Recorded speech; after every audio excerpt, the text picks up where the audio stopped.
What's going on? Contrary to popular belief, I do actually talk. I just know that the last couple of videos I really ain't said much. It's not because I don't want to. It's just because trying to still get used to learning how to do this filming and holding cameras and being able to do stuff at the same time. It's not as easy as they make it look. But check this out. I've had this boat for a couple years, and I've really been kind of proud of it. I was really kind of proud of how I got it. My son, when he turned 17, he got a large settlement. And one of the things he did when he got that settlement was he helped Dad, me, buy a boat. This is the same boat that's in some of my other videos, and I'm sure some of you have seen and some of you haven't. But the boat's been, well, let's just say it's had better days. It's been sitting now for, I don't know, right at about 6 months, 5 months, because the motor had a miss. Just wouldn't run right. It's old like me. And like me, it just ain't been right. I've been fighting to get my life back in order and get back on my feet, and I'm winning. But here we go. I've had this boat for a couple of years. I kind of like the boat. It's an old Ranger. 1996 Ranger 362 XT. Have no idea what that means. Not a clue. That's the second motor that's been on it since I've had it. It's a Mercury XR6 Saltwater Edition 150. That motor paired with this trophy prop. Let's see if I can get it to turn. Right there. See, trophy. And for those that want to know, I don't know what all that pitch means, but there you go. 48 and 26P 4-blade. Listen, that motor and that prop will get this boat on top of the water in seconds. And according to my GPS, we can run on average about 55. But if we can get in a good straightaway, we can push it to 60, 61 on a really good day. But my average speed's about 55 miles an hour. It's a solid boat. I mean solid. I can climb up here and show you. There ain't no soft spots. Nowhere. Like it's solid. We can jump around everywhere. Boom. Live well's good. Everything's good. But, like I just said, over the last 6 months or so, the motor just had a miss. I've taken it to 2 mechanics. Both mechanics have told me, good luck. That it's just not worth saving anymore. I just didn't want to believe them, so I hesitated, but I parked it. I let it get a little moldy, let it get a little dirty. It'll all clean up pretty easy though. And I put it on Facebook Marketplace, that place, you know. And had a couple people very interested. And the first gentleman come out, he said, I want to do a compression test. So hey, look, whatever you want to do, partner. Took the hood off and pulled the spark plugs, and as we're pulling the spark plugs, we're looking at them like, well, look, this one ain't got no gap. Now, I'm not a mechanic. I'm no mechanic. But I know they got to have a gap. But I started looking at it closer. I'm like, wait a minute, it's got a gap. But there's that little piece of ceramic insulation that goes around that I guess the electrode on the inside where the spark comes from, that little piece of insulation, that ceramic, is broken and slid down to make it look like it don't have a gap. But if you slide it back, it's got a gap. And then when I went to slide it back, it kind of fell apart. And I'm like, wow. Did I just find the miss? I don't know. We did the compression test. It's an old motor. It's a 2002 motor. And, well, if my memory serves me right, the compression on the top, on the driver's side, going down,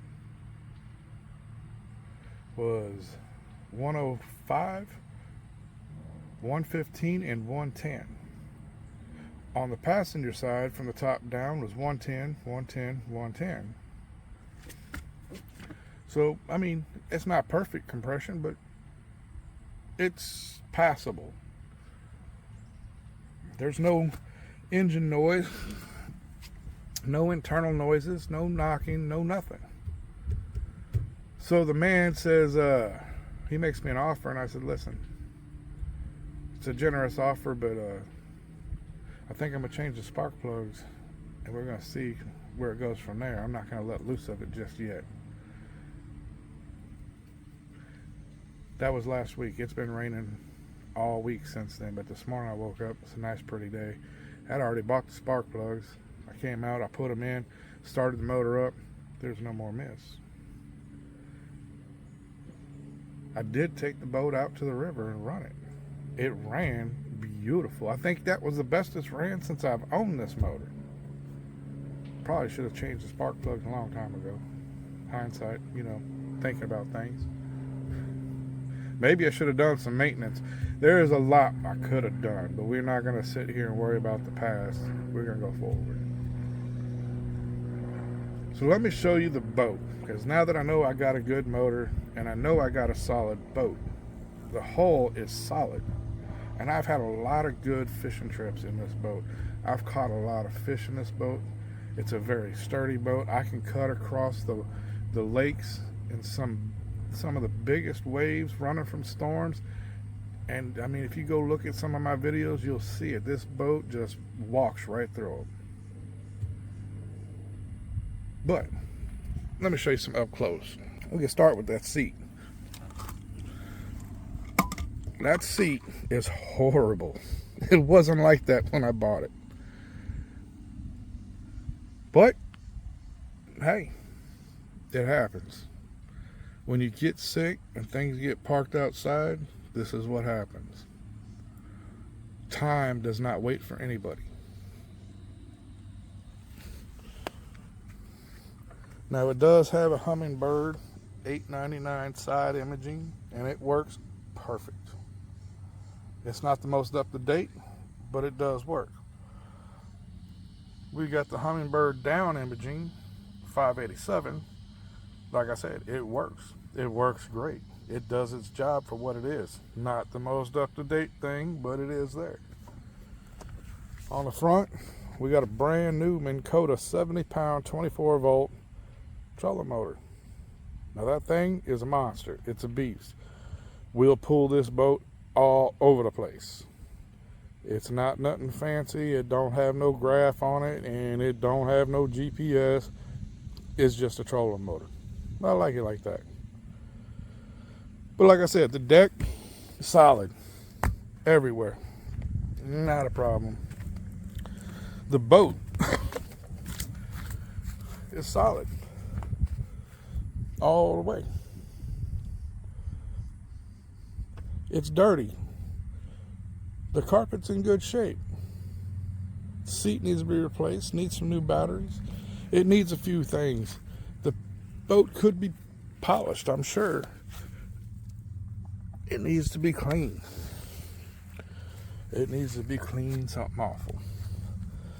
Maybe it does need new carpet. Maybe.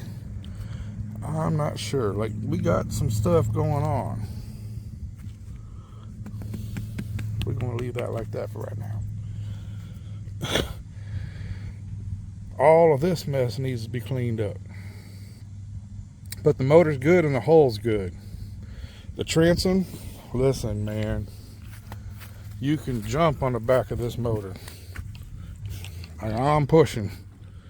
It ain't moving. It's not budging.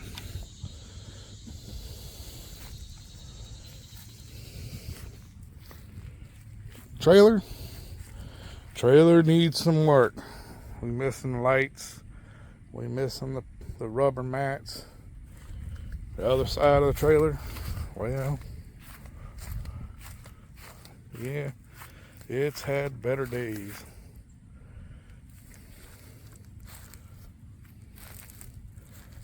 It's a pretty boat though. It's not the original trailer. The trailer's for a 2002. The boat's a 96. The motor's a 2002. It's a Frankenstein.